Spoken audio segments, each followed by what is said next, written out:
Good evening, magandang gabi po sa atin lahat. Magandang gabi po. Ngayon po ay ika-17 ng Agosto at Sabado po. At papasok na po tayo sa last quarter ng taon. Patapos na naman po ang taon. Papasok na September, October, November, December. So panibagong yugto na naman. At napaka-importante po ng ating live ngayong gabi. Ang ating pag-uusapan po ay ang puwersa ng taong bayan na laging sinasabi natin na underestimated. Sa lahat po ng istorya sa buong mundo, hindi lang dito sa bansa natin. Mga nauna pa sa atin, mga henerasyon na nauna pa sa atin. Lagi pong ang labanan na underestimate ang pwersa ng taong bayan. Yan po ang ating topic ngayong gabi para maunawaan po ng lahat kung ano ang kalagayan ng ating bansa sa kabuuan. At pasensya na po kayo, halos isang buwan hindi tayo nakapag-live dahil po paulit-ulit ko po sinasabi, wala po sa social media ang labanan. Ang labanan po nasa ground. Tandaan niyo po yung sinasabi ko. Ang tunay na labanan nasa ground. Wala po sa social media yan. At bago po ako magpatuloy, kay Nanay Gemma, pasensya na Nanay Gemma at hindi ako naka-attend nung August 15 ng opening ng iyong Nanay Gemma's Lechon, Nanay Gemma.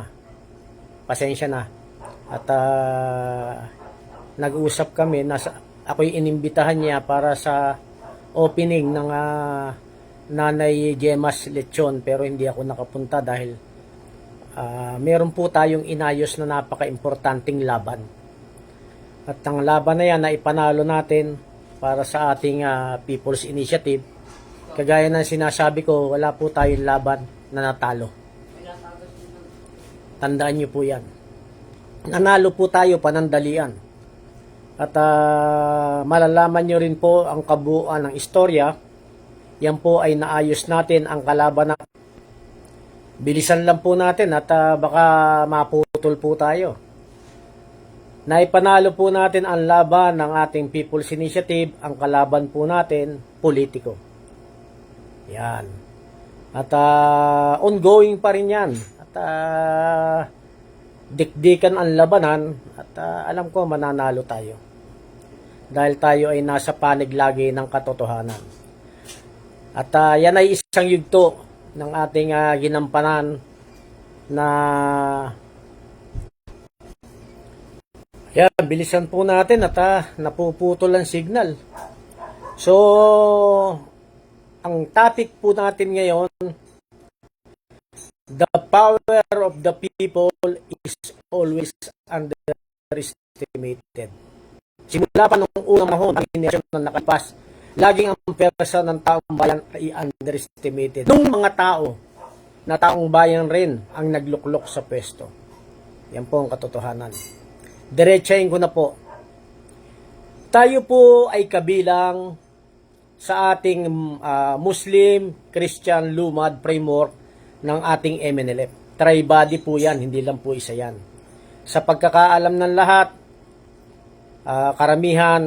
pagkakaalam ng karamihan, yung iba pong hindi nakakaalam, hindi lang po mga kapatid nating Muslim ang nakapaloob or mga miyembro ng ating Moro National Liberation Front.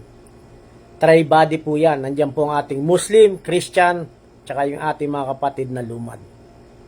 At iisa lang po ang adikain ng ating mahal na chairman, Professor Nur Miswari, si Maas.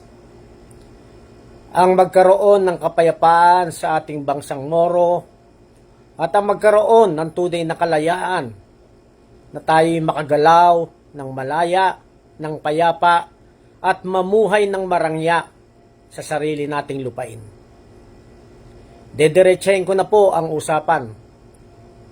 Ito po ay hindi panghihimasok sa kabuuan ng leadership ng ating MNLF. Ito ay sarili ko lang pong kuro-kuro At karapatan ko po yan.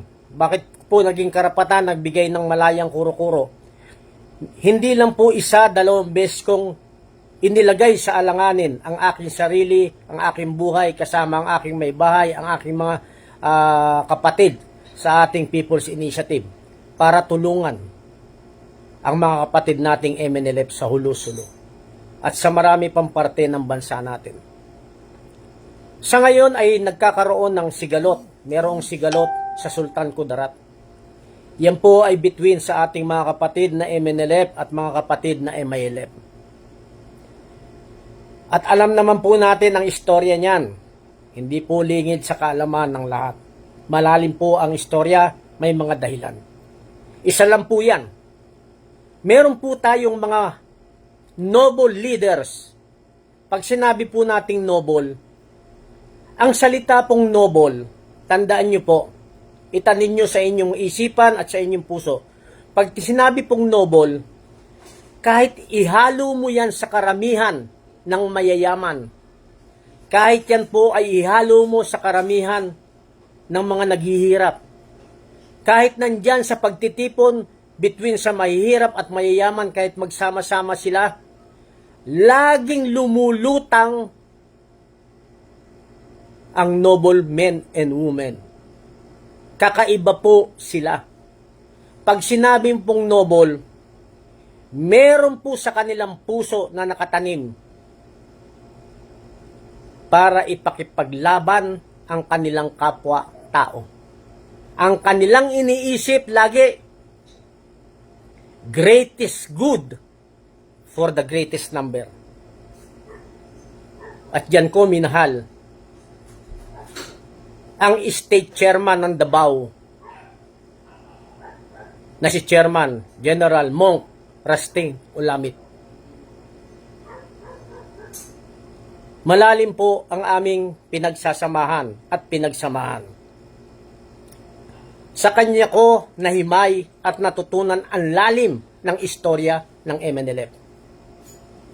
Doon ko napagtanto kung paano nabuo ang MNLF simula umpisa hanggang sa ngayon. At hindi maatim ng ating kalooban na siya ay biglang tatanggalin bilang state chairman ng ating MNLF sa Davao. May reason po ito. Ang reason po, alam nating lahat, politika. Ang aksyon na ginawa ng pamunuan ng MNLF, na alam ko sa puso ko, correct me if I'm wrong, hindi ito alam ni Chairman Nur Miswari. Ganyan po mag-manipulate yung mga tao na ginagamit ang mga nakaupo sa ngayon bilang leader ng MNLF na hindi naman talaga nakaranas ng totoong hirap sa struggle simula nang itayo ito ng ating mahal na chairman, Professor Nur Miswari.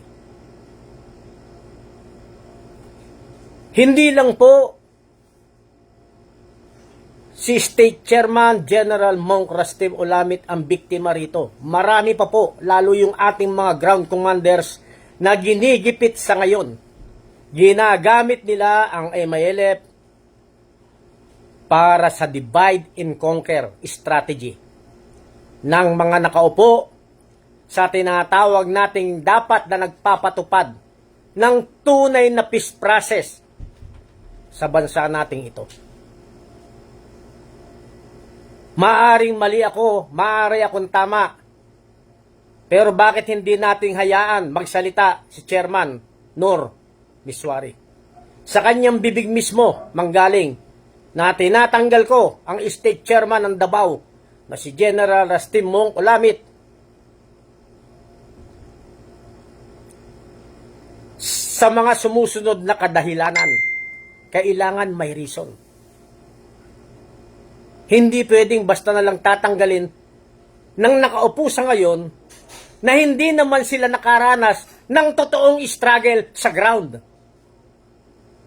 Ulitin ko bakit po ako nagsasalita ng ganito. Minsan ko na pong inilagay ang aking buhay sa alanganin sa pagmamahal ko sa mga kapatid nating MNLF. Marami pong nakakaalam yan. Ako po gusto kong pumunta ng Sultan Kudarat at mamagitan para sa pagkakaisa at kapayapaan. Pero alam ko ang lalim ng istorya. General Galvez, sir, sana makarating ito sa inyo.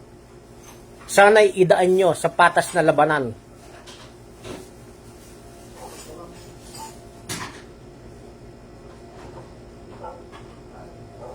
Sa pagitan ng ating mga kapatid na MNLF, MILF at kasundaluhan. Minsan lang po tayo mabubuhay sa mundong ito at never na itong mauulit pang muli. Gawin po natin ang tama. Hindi po bobo ang lahat ng Pilipino. Tandaan niyo po yung sinabi ko. Hindi po ito isang statement na walang pinagmumulan. Alam po ito ng aking mga kapatid sa People's Initiative. Alam po ito ng aking mga kapatid sa AMUPRA, Allied Military Uniform Personnel and Retirees Association. Alam po ito ng mga kasama ko sa marami pang organisasyon na ating sinusuportahan. Sa ating mga religious leaders na totoong nagmamahal sa bayang ito. Alam po nila kung saan nagmumula ang aking damdamin. Sa mga kapatid nating kapulisan at kasundaluhan, na iniligtas namin ang inyong buhay sa pagpapatigil namin ng experimental na bakuna na kayo ang kauna-unahang ginawang eksperimento at tayo po ang nagligtas sa marami nating kapulisan at kasundaluhan nang sama-sama nating pigilan ang persahang experimental na bakunahan na maraming pinatay ng mga kapatid natin.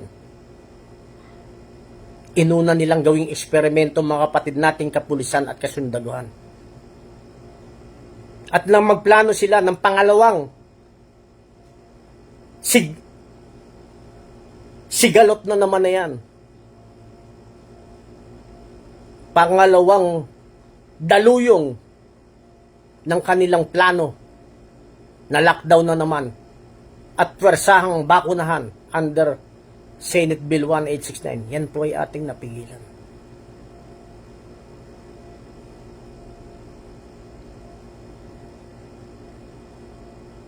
Marami pong ginawa ang ating mga kapatid na MNLF para magkaroon ng kapayapaan sa Mindanao. Marami po silang buhay na iniligtas. Sa aking pananaw, sa aking makitid na pananaw, ang MNLF, ang nag-iisang check and balance sa maraming tama o maraming mali na nangyayari sa bansang ito. Huwag na huwag po kayong magsusurrender ng armas kapalit ng pera. Huwag na huwag po kayong magsusurrender ng armas na dahil gusto lang baguhin ng iilan ang isang treaty na pinirmahan ng maraming bansa. Hindi po nila pwedeng baguhin yan. At bago kayo magtanggal ng mga leader sa inyong hanay, kailangan kayong kumonsulta sa mga leaders, elders ng MNLF na tunay na nakakaalam ng istorya, pinagmulan at yung gusto nilang tahaking landas tungo sa nasimulan ng ating mahal na chairman, Professor Norm Miswari. Masama po loob ko. Kaya po ako nag-live ngayon. Masama. Alam yan ni Digos State Chairman, Commander Mukhtar Naga. Alam yan nila General Sammy Tagalog. Alam yan nila General Winnie Hajirol sa General Santos. Alam yan ng maraming commanders on the ground ng ating MNLF kung saan nagmumula ang aking damdamin. Wala po akong pinapanigan. Hindi po ako galit sa inyo. Ako po ay galit sa sistema na pilit ninyong niyayakap nang dahil sa kapangyarihan na ibinigay sa inyo at nang dahil sa suhol na pera sa inyo. Yan po ang aking pagkakaintindi. Maaring mali po ako, maaring tama. Pero wag niyo pong underestimate ang pwersa ng taong bayan. Ako po'y nagdadasal araw-araw na ang ating mga kapatid na Muslim na nakakaunawa ng tunay na kalagayan ng bansa nating ito, sa ating mga kapatid na Christian na nakakaunawa, nakakaalam, nakakakita ng kalagayan ng bansa nating ito, sa ating mga kapatid na lumad at marami pang tribo sa bansa nating ito. Panahon na para tayo magkaisa. Tayo po ay walang isinisigaw na politiko. Never po tayong nagsabi na against tayo sa gobyerno, pababain si BBM. Wala po tayong sigaw na ganyan. Wala rin po tayong sigaw na sinusuportahan natin ang politikong ito. Wala pong ganon.